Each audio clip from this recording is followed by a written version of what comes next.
Think about the exact moment you leave a crowded room. The cacophony of overlapping voices, the forced laughter, the endless blur of small talk. You have been wearing that polite, socially acceptable smile for hours, feeling your internal battery drain drop by drop. But then, you step inside your home. You hear the familiar, heavy click of the lock turning. And suddenly, the world stops spinning. The heavy, cold noise is replaced by a warm, golden silence. You let out a breath you did not even realize you were holding. For many people, this sudden isolation is terrifying. But for you, it is the ultimate exhale. It begs the question, is this silence a lonely prison you have built for yourself? Or is it a sacred sanctuary where your mind can finally breathe? Are you hiding from the world? Or are you simply returning to who you really are? We live in a world that simply cannot stop talking. For over a century, our society has been built around something psychologists call the extrovert ideal. It is the unwritten rule that to be successful, to be liked, or even to be considered normal, you must be loud, outgoing, and relentlessly visible. We are conditioned from a very young age to believe that the quiet person in the room is somehow broken, that choosing a peaceful evening by yourself over a vibrant gathering is a symptom of social failure. And today, that pressure does not just exist in physical spaces. It lives right inside our pockets.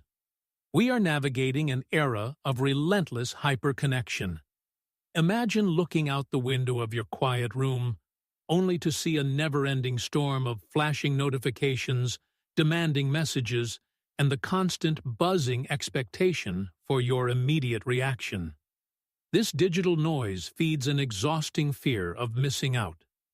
The world is always awake, and it demands that you stay awake with it, participating in the endless chaotic stream. When the glass of your window is constantly bombarded by these flashing lights, choosing to look away feels like an act of rebellion. It takes immense courage to reach out and simply close the curtains, to decline the invitation to the chaos. But society often misinterprets this deliberate boundary. They look at your closed curtains and assume you are lonely, depressed, or antisocial. They fail to understand a fundamental truth. You are not shutting the world out because you are afraid of it. You are shutting the world out because you need to protect the peace you have built inside.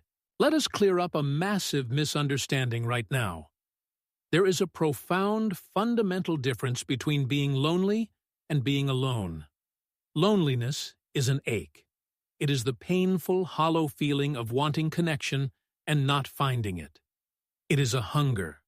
And ironically, you can feel intensely lonely right in the middle of a crowded, noisy room. But solitude is a choice. It is the deep, quiet joy of being completely present with yourself. It is not an absence of people. It is the presence of peace. And science actually proves that this state of solitude is not just pleasant. It is a biological necessity. When you finally close that door, sit down on the couch, and just stare blankly into the quiet room, society might look at you and think you are doing absolutely nothing, a waste of time. But inside your mind, a brilliant and vital system is sparking to life. Neuroscientists call it the default mode network. Think of it as your brain's background processing system. When you are constantly talking, working, answering emails, or scrolling through feeds, this network is suppressed. You are just reacting to the outside world.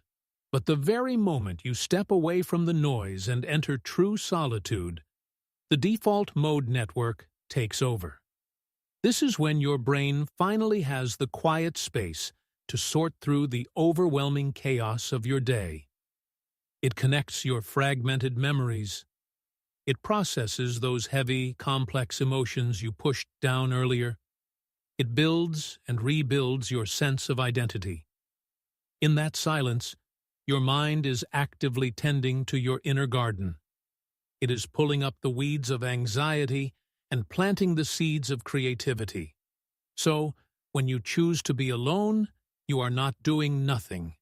You are repairing the fragments of your own self. But because you spend so much time cultivating this rich, quiet inner world, a beautiful but painful paradox begins to emerge. When your mind is used to diving into the deep end, swimming in the shallow waters feels completely suffocating. This is exactly why casual small talk is not just boring to you. It is physically and emotionally draining. Having to force a smile and discuss the weather, or pretend to care about superficial gossip, feels like an unbearable waste of your precious energy. People might see you standing quietly at the edge of a room and assume you are cold, distant, or that you simply do not like human beings. But that is the ultimate tragic irony. You do not hate connection. In fact, you crave it more fiercely than almost anyone else in that room. You are absolutely desperate for a conversation that strips away the heavy social masks. You want to know about their silent struggles, their midnight fears, and the exact moments that broke or shaped them. You want the soul, not the weather forecast. But you also know that these rare, authentic connections take a massive amount of emotional currency to build. And because your empathy runs so deep, you absorb the emotions of everyone around you. So, you make a conscious, protective choice. You pull the curtain back just an inch.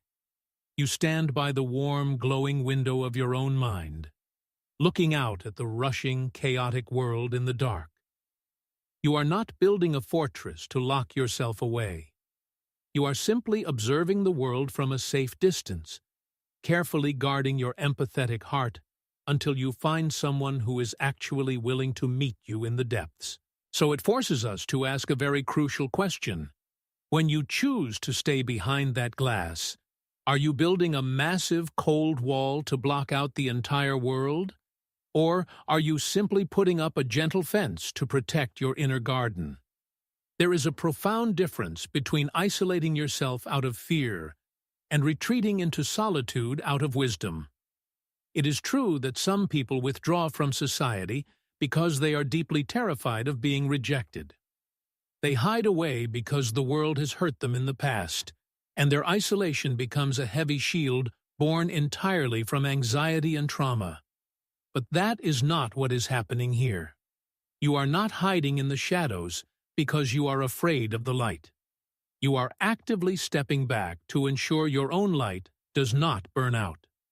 You retreat not to escape reality, but to prevent the constant, abrasive friction of the outside world from eroding your spirit. It is a deliberate, powerful choice. You are preserving your peace. You are protecting your profound empathy. And most importantly, you are saving your deepest, most vibrant energy for the rare moments and the rare people that actually matter. So, the next time the world tries to make you feel guilty for choosing your own company, let them talk. You do not owe anyone an apology for needing space to breathe. You do not have to justify your need for stillness in a society that is entirely addicted to noise. It is time to embrace your quiet sanctuary. Be fiercely proud of the profound, invisible work your mind is doing when you are entirely alone. Because if you look past the glowing window of that quiet room, deep down beneath the surface of the earth, there is a seed. It does not make a single sound. It does not demand the world's attention. It is completely hidden in the dark, warm soil. But in that absolute silence, it is growing stronger. It is building roots deep enough and firm enough to weather absolutely any storm. And you must remember, the most magnificent, unshakable growth in this universe always happens in the dark. It happens in the quiet. It happens in the beautiful, deliberate choice of solitude.